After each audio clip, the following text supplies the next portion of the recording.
Привет, доброе пожаловать к G.I. Joe Collectioner. Bienvenue à G.I. Joe Collection. Imagine this! So the Terradrome was a launch base, so to speak. And it is a completely fictional item. It's not something you really can compare to something like the hovercraft or the Sky Striker. Now typically I don't do videos on fictional pieces because it really is more or less fan fiction, and I don't write fan fiction, although I know a lot of you guys out there do. Pages like, yojo.com or Joepedia, it's all just kind of made up stuff about the Terradrome.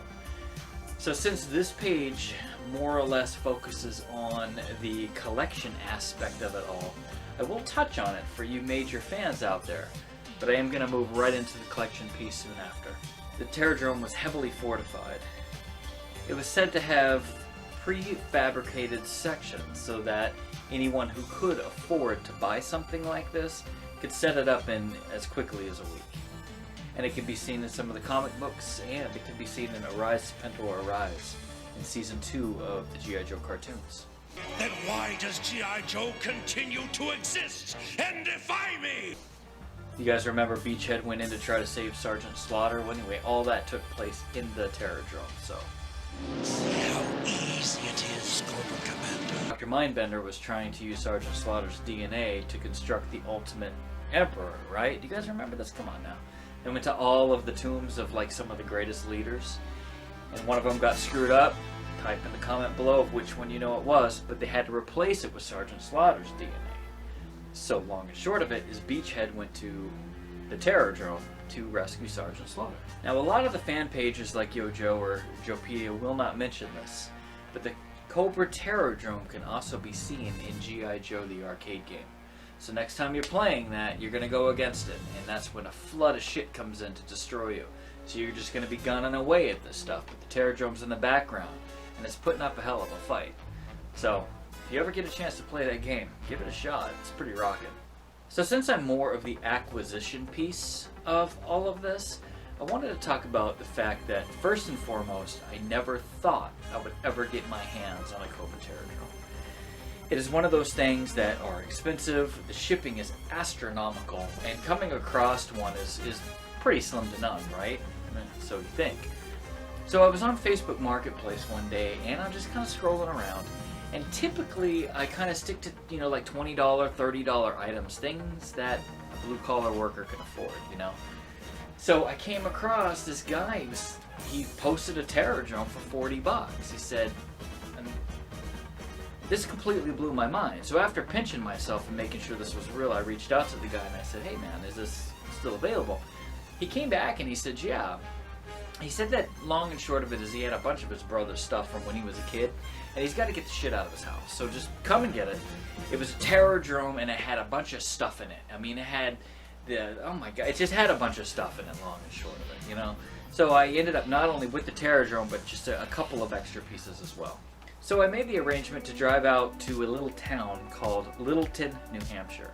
Now I live in Portland, Maine currently, so the drive from Littleton to New Hampshire can be seen here.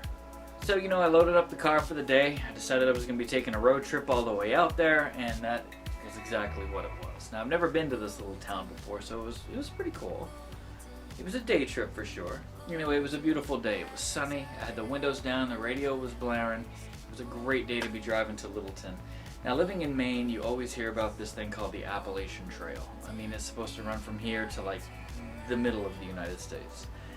I've never seen it before. So driving through the White Mountains going up to Littleton, I saw the entrance to the Appalachian Trail, and what blew my mind is the line of cars. My God, you guys. The line of cars just went for miles. Me, personally, if I parked 3 miles away from where the hell I was going, by the time I got to where I was going, I'd be fucking done. I'm going back to the car. I'm freaking done with this shit. Exercise, check. Anyway, the cars just kept going and going, and I thought it was just it was so cool to see that all of these people were interested in hitting this iconic Appalachian Trail.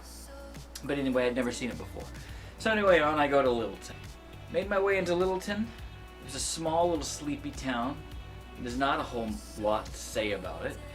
It was like more or less a main strip with just kind of a bunch of buildings, and you can tell they were pretty historical. It was a pretty old town. But there was a pretty cool old white church up on the hill, and there were just a bunch of little shops. You can tell it was just like touristy, all day summer touristy. When you kind of get off of the main street, you sort of kind of see the houses and just sort of the neighborhood of it all. But anyway, I went to this guy's shop and I walked in, and off to the right, I saw it on the counter, and I knew what it was, but I also, oh my, the thing is massive. It's absolutely massive. So, I mean, it's huge. So, anyway, I pay the guy the $40. I kind of look around the shop, see if there's anything I'm interested in. Yeah, no, not really. But anyway, I grab this thing and I carry it out to my car and I put it in the back of, I have a Subaru Outback. And the thing took up probably about 75% of the hatchback space. The thing's big. So anyway, I drove the 2-something hours back to Maine, got it home, the whole 9 yards. I now have a drome in my collection, and I have to honestly say that never in a million years did I ever think I would own one of these things. To tell a funny story, to kind of add on to the fact that I never thought I would add one of these things. I was driving to work one day, and I remember pulling to the stop sign, and I remember thinking to myself, am I going to take a right, or am I going to take a left, right? If I take a left, it kind of goes to the back way to the office. So, you know, I said, screw it, whatever. So I turned left, drove down the road, and I was going to bang another left that goes right down to where it is, and on the corner, on trash day, was a drome and a fucking Defiant. A fucking Defiant. It was full of leaves and shit and whatever the fuck. Oh my god. And now a Defiant is something you're never going to get easily. And here it is on the side of the road in somebody's fucking trash bin.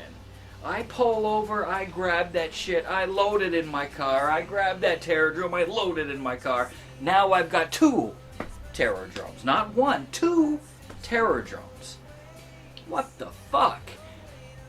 I just can't believe that I started out this journey thinking to myself, I am never going to own one of these. They're out of reach, they're out of touch, I'm a $30 kind of guy, and now I've got 2 of the goddamn things. So to all of you naysayers out there that think, oh, I'm never going to get one of these, don't think that way. You never know what events are going to transpire. You never know what's going to be around the corner. And you never know if that one turn is going to be the change to your entire collection and the entire outlook to collecting. The thing was just sitting on the road. I took it home, sprayed it off with a garden hose. It didn't have a whole lot of pieces that I could add to this one here, but it still have a second drome. Restoration project. No, but this one is. So that's pretty cool, you guys. That's pretty damn cool. I'm not missing entirely everything. But if you guys are ever curious what it is that you're missing, you can always look in Mark Bellomo's book. This here is the Bible to any G.I. Joe collection, and I recommend buying it highly, highly recommend buying this. In the book, it kind of goes over the easy lost pieces and what the thing looks like when it's complete. This thing has everything, and it goes down what it looks like for the bridge layer, for the drome, for the Sky Striker. It goes over what all of these pieces complete look like, and what pieces are easily lost. So I recommend getting this book. It can be found on Amazon, eBay, a variety of places. You're going to see this here. It really just kind of outlines very, very well about this thing, what it looks like complete, all of the little doodads, all the little coolnesses and nuances and things. It tells, you know, well, obviously collectors, you know, the price will fluctuate, but it gives an idea of what this thing is going for. If you go on eBay right now, you can catch it, Jesus, complete, in between $5 and $1,000. So it can be $500, it could be $1,000. It really just depends on the market. And right now, there's a lot of people getting into G.I. Joe, so the prices are starting to go up. Last one I think that I saw on there was about $700-800. It was on eBay, but anyway, long and short of it is, this kind of tells you all about what this thing should have. So if you go online to buy something, and someone's telling you that it's complete, and they're asking you for $800 for it, this book will tell you exactly what to look for and exactly what to ask about. The little pieces like, you know, the gas pumps, the tubes, the little foot pegs that are most often lost that hold the side doors open. Those things are a bitch to find. But anyway, it tells you all of that stuff. So when you go looking, you'll know what to look for before you jump in and spend $1,000. It's a one piece at a time restoration project. I don't see this thing being completed anytime soon. It is for real. It's not one of those things where I have it and I'm saying, you know, I'm going to restore it and it sits there and collects dust. This, much like the Defiant, much like the Hovercraft, some of these key pieces, you know, the USS Flag, individual little bits and pieces are very, very costly. So it's not like, I mean, look at the lens on the Moray. I mean, that fucking thing goes for $80. It's a little piece of freaking plastic. My God. Long and short of it is, it costs money to do this kind of shit. So if that's what you're going to do, it's going to take some time, it's going to take some cash. You'll eventually get it done, and in the end, you're going to really, really appreciate it. So I want to thank you guys for watching this. The G.I. Joe adventure will always continue. As long as you hit that subscribe, as long as you hit that bell, you're going to know every video that comes up. Come along for the ride with me, and until the next time, yo Joe baby. I'll see y'all later.